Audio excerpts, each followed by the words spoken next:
You should know exactly what you're doing 5 weeks from now on Wednesday at 1:23 p.m. Sounds odd, but you should be that specific with what you got going on. This habit I'm gonna talk to you about today changed my life. It changed how I got more done, how I am able to bring more into my life when I already have a lot of things going on in my life, but it's also been the thing that's clarified for me what's important and what's not important. It's essentially going through a process we're gonna talk about today. I'm gonna go show you the single thing that it changed how I have experienced my life. It's one you can implement starting today, in fact, because for me in 2011, I found myself in a 10,000 square foot gym, stressed out and struggling. Like I was divorced at the time, life wasn't going that good, didn't have much money coming in. I was trying to keep the lights on, we'll call it quite literally, and got to this point where I found myself falling behind financially, falling behind emotionally, because I didn't know how to do the things that I promised I'd get done. I had a lot of team. I had 19 employees running through the business, doing their thing, and I had a lot of promises I wasn't able to keep because I didn't have the ability to consistently get things done. I knew I wanted to market. I knew I wanted to be great at sales. I knew I wanted to be great at training. I wanted to train my staff well so they could train people. I wanted to expand beyond what we were currently doing, do some consulting. I had all these big dreams, but nothing was getting done. And so what I found myself doing was feeling like I was in this tornado of crazy all the time. Like there's always something going on. I felt like I was running around this room with a bunch of balloons falling down that I had to keep run over and hit this balloon in the air and that one in the air and this one in the air. It was like trying to keep everything afloat. It was stressing me out. To be honest, I was headed towards some catastrophic failure. No matter what was going to happen, it wasn't going to be great in the long run because a person can only handle so much. You can only deal with that so much before everything just falls apart. I didn't know how to avoid its inevitability. That was going to happen. And I had a person at one point kind of give me a little bit of a kick in the pants and some clarity of what to get done. And fast forward to now, I know how to be able to take on more than probably any other human being I know in a small amount of time or a long period of time and master it and navigate it so much so I can normalize to it and even do more in time. But I also know how to keep things in a good flow, but also how to tell people no. Like I know how to be able to create great boundaries. That's a little bit of a drip of what's going to come here in a second of information and having some outlines. But the idea is you've really got to start looking at how do I get to the point of having the peace I have to knock accomplishments out, to get to the point of having whatever I want planned to get done and know that I can do with peace and not with stress. And I can maintain a sense of sanity while I do this. So as we break this down today, I'm going to teach you how this kind of single process, which is tied to a few processes, but it's this habit that I have in place. And what it's called is eat one, lead one. That's it. I'm going to eat a week and lead a week. But how I set this thing up is a big, big key, right? I'm going to talk to you how I do it, because here's what happened. A buddy of mine introduced me to something magical. Planner. Yes, a planner. And you're probably going, "And I got a planner."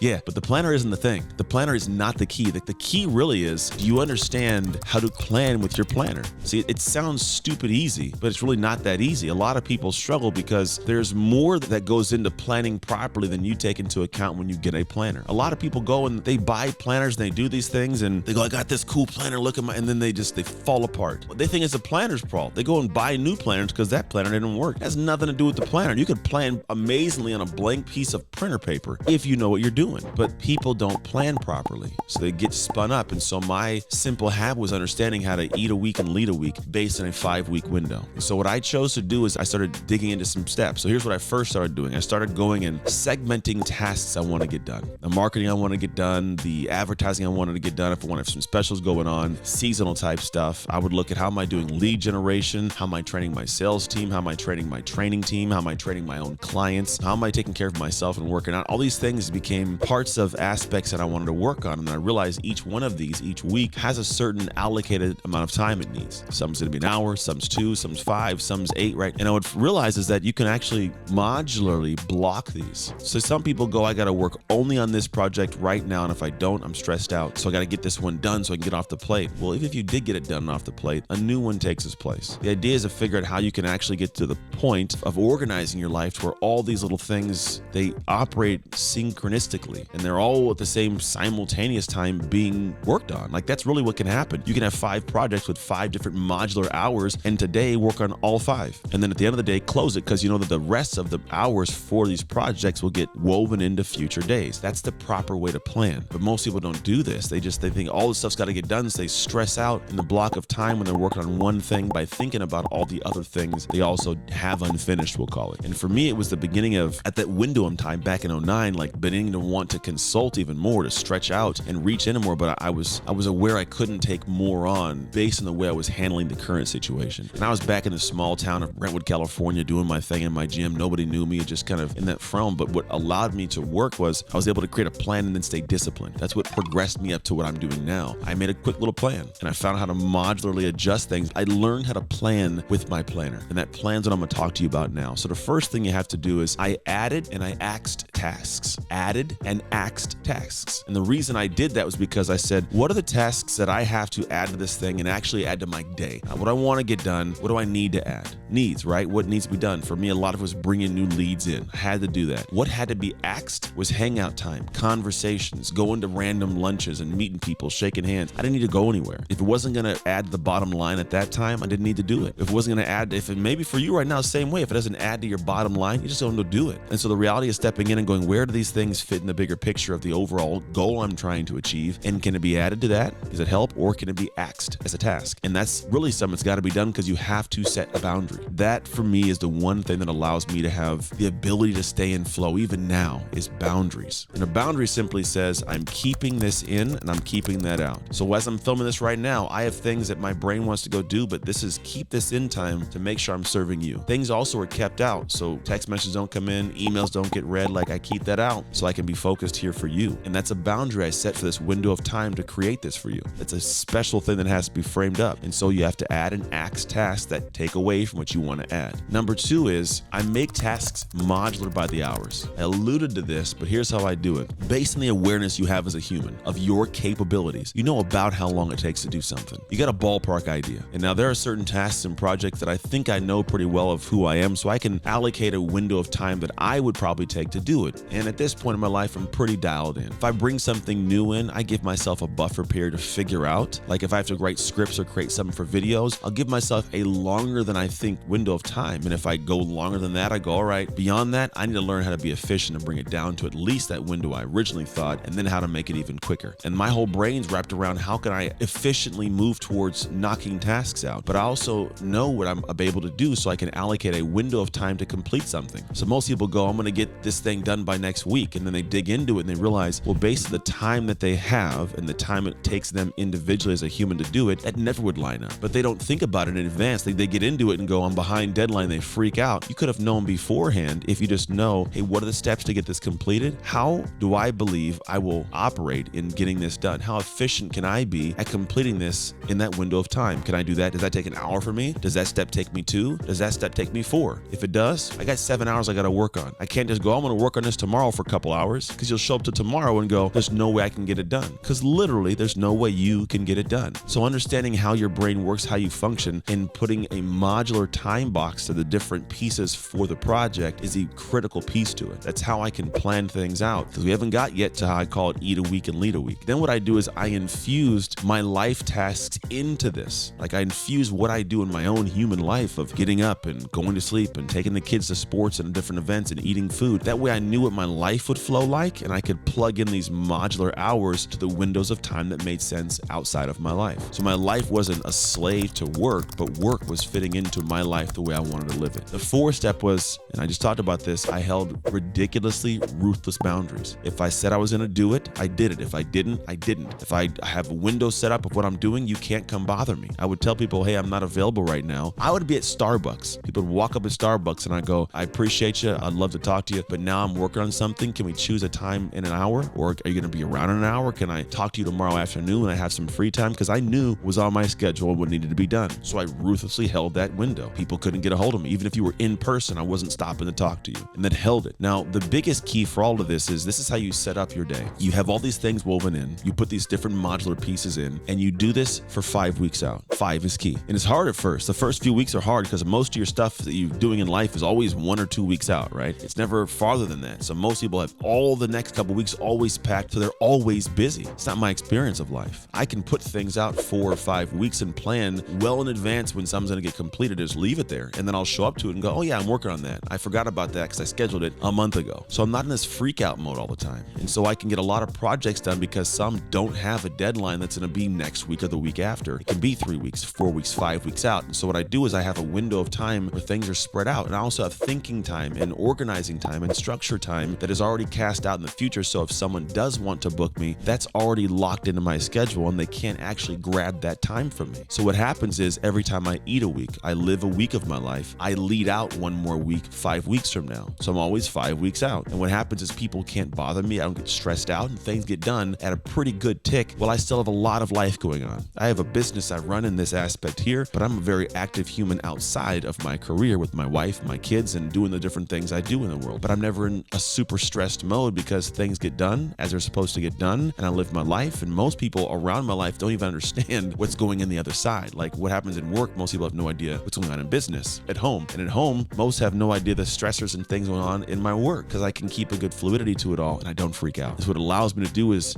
eat a week when I'm living my week in a stress-free environment. And if somebody wants to get a hold of me, sorry, I'm not free for 3, 4, 5 weeks out. I'll find that window there. If it's somebody important or I really want to talk to them, I'll find a week next week. But then what happens is I may have to eat up a creative hour or a thinking hour. But that's a choice I get to choose to make. But I have already had this week structured out to where when it comes into me, I've got everything organized in the way that I feel like living my life stress-free, but also with the projects being done and progressively getting steps made because they're modular in how I approach them. This is the quickest, simplest way to change your ability to improve your life by getting more done in less time with less stress and more success. So apply these things. It'll change the game. If you enjoyed this video here, watch this one here. I got a lot of great things. I'd love to put them out into the world. This one right here could be a game changer for you. So check it out. And outside of that, make sure you do the dark work to make shift happen.